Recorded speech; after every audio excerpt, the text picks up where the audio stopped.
Hi, today I'm reviewing the Eucerin Sun Sensitive Protect Face SPF.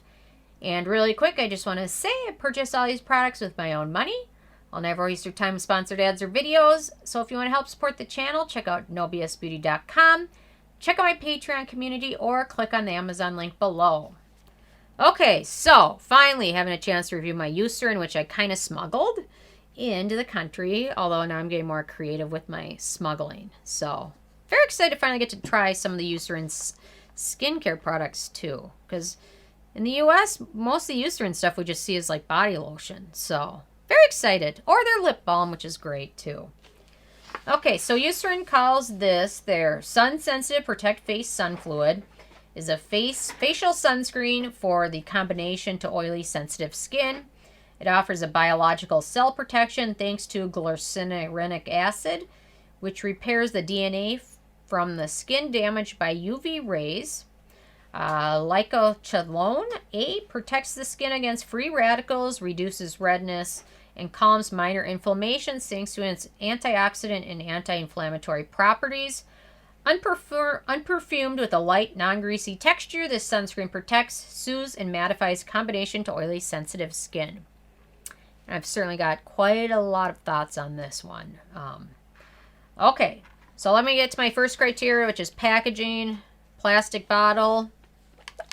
Sounds like spray paint. No issues at all with that.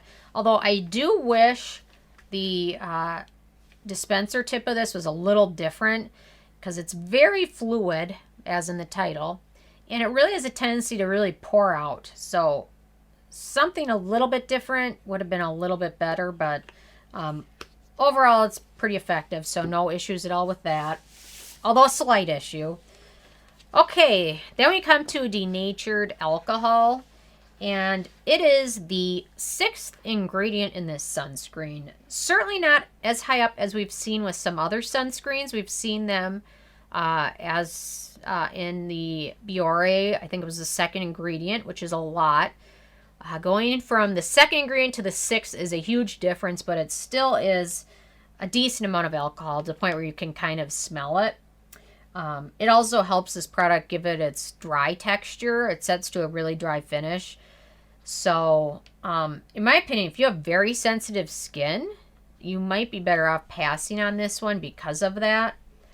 I've also read, and I'm not 100% certain if this is totally true, that sometimes using very, very mattifying products with a lot of alcohol can increase the oil production in skin. So therefore, if you have oily skin, using something with a lot of alcohol could kind of cause a rebound effect. My skin's dry, so I'm not totally certain, and it's probably very person to person. Overall, it's still a lot of alcohol, so not the best for sensitive skin. Then we come to fragrance, and this is has no fragrance ingredients. It does have a slightly chemical scent to it from some of those chemical filters, and it does kind of last a while.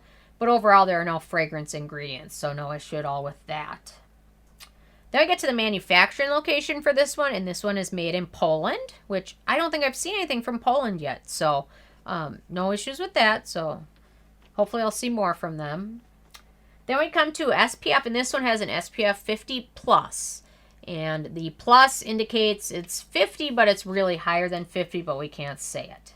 So that's great protection for SPF, so no issues at all with that. Then we come to the UVA protection factor, and this one, because of where it's made, it has the UVA circle on it, which indicates, I think, exceptional UVA protection. And based on the filters used, I'm quite satisfied that this provides excellent protection from UVA rays. Okay, the filters used for this one, we've got Octocrylene, which is also known as Uvinul N539, which is an ingredient which people are noticing more and more reactions with.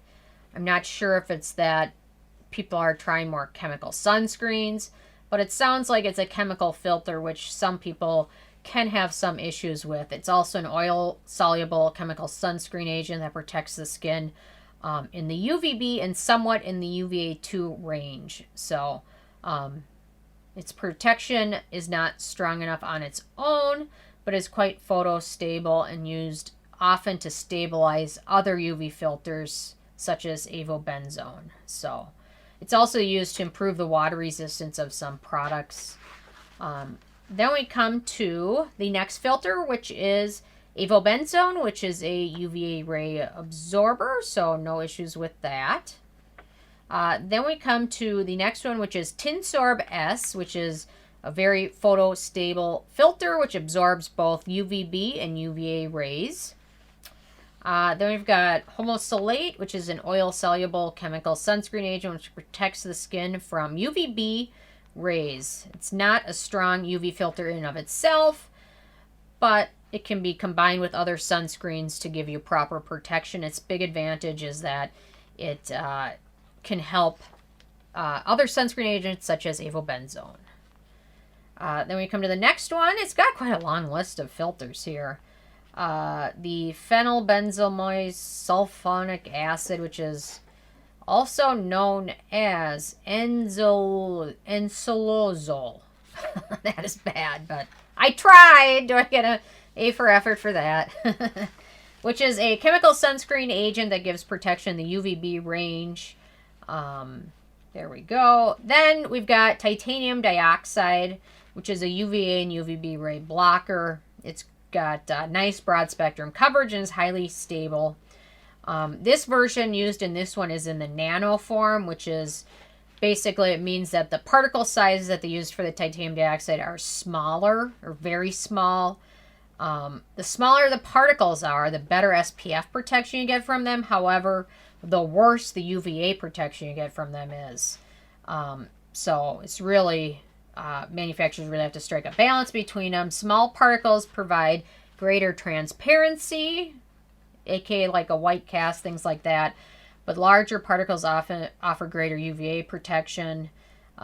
So we'll talk more about that in my live stream at the end of Sunscreen Week, because I know a lot of you had some questions on it. So, okay, then we get to the white cast. Shake well. And there we go. This one applies nicely, and once it's absorbed, there's a slightly mild white cast, very, very mild to almost none. But I will say there's a very, very slight white cast, not nearly as bad as some others, but it is very slightly visible. So if you have deeper skin tones, the more it soaks in, the less of a white cast you get, but I'd say there is a very, very mild one, in my opinion. Then we get to texture, and this one is so liquidy and goopy, it's a mess. It's really messy on the bottle, too. But so very, very fluid, liquidy texture, soaks in. After you make a mess, it does soak in.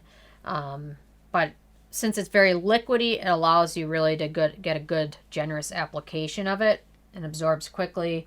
And you're going to need to work fast with it, so smooth it over skin as fast as you can to avoid uneven coverage. And it sets to a almost totally invisible matte finish, which is not sticky either. So no issues at all with the texture. Although I do wish they would change something with the bottle, because it is messy to use. Not my favorite to use because of that. Okay, ease of use. Smooths over skin easily to a matte finish. Provides a decent canvas for foundation application, which is really nice, actually. If you use foundation, it really does let your foundation apply pretty smoothly. Seems to work well with most foundations I've tried, which are, I've tried with liquid, a cream, and a powder foundation. And it worked pretty nicely with all of those, so I didn't really have any issues with it.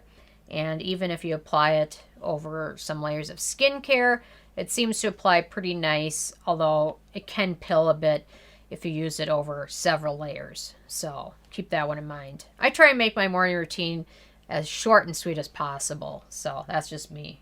And then my evening routine, I make up for it and I apply a gazillion layers. Okay, antioxidants and beneficial ingredients. It's not the most exciting list. I mean, they did include some. So we've got arginine, hydrating ingredient, sodium hyaluronate, very good for hydration. Then we've got the glycyrrhenic acid, which is a component of licorice root extract. it's a component of it, which is calming and soothing. It's also an antioxidant and also can help brighten skin. And then we've got another portion of licorice root. It's called Betylene, and it's a skin conditioning ingredient. I really would have loved to see a bit more. They did include some, so I'm happy about that, but a few more antioxidants would have made it a bit more well-rounded, especially since you've got the alcohol in there. And because of that alcohol, I really recommend using a good moisturizer with it. But overall, there's some in there, so I gave him credit for it. Had I been in a bad mood, I wouldn't have given him credit for it, though. I must have felt nice at the time. Then we've got acneogenic ingredients. Isopropyl palmitate, which is one that is highly acneogenic, and then dimethicone. So that's it. Not a long list, however. That isopropyl palmitate is very acneogenic, so keep that one in mind. Then we come to animal testing, and Eucerin brand is not cruelty-free at all, so keep that in mind. Then we come to performance, and it does an excellent job protecting your skin from sun damage. It does a great job. It wears well for the most part. For sunscreen, with such high protection, it does feel rather aesthetically pleasing. It looks okay on skin. However, some of that's probably due to the denatured alcohol, which really thins it out. If you have a dislike for thick or heavy sunscreens, this one's a better option to look at, although I wish it didn't contain as much drying alcohol as it did. But overall, it's still a decent product, but in my opinion, probably not best for those with sensitive skin, like they say, unless you're going to use a really good moisturizer with it, which can help kind of, degrade some of the negative effects of the alcohol. But I will say that my skin on days I used this didn't bother me at all. And then when I went to wash my face felt a bit sensitized every single day I washed it after using this one. And I do think that's from the amount of alcohol. It wasn't terrible, but my skin felt more sensitive than it usually did.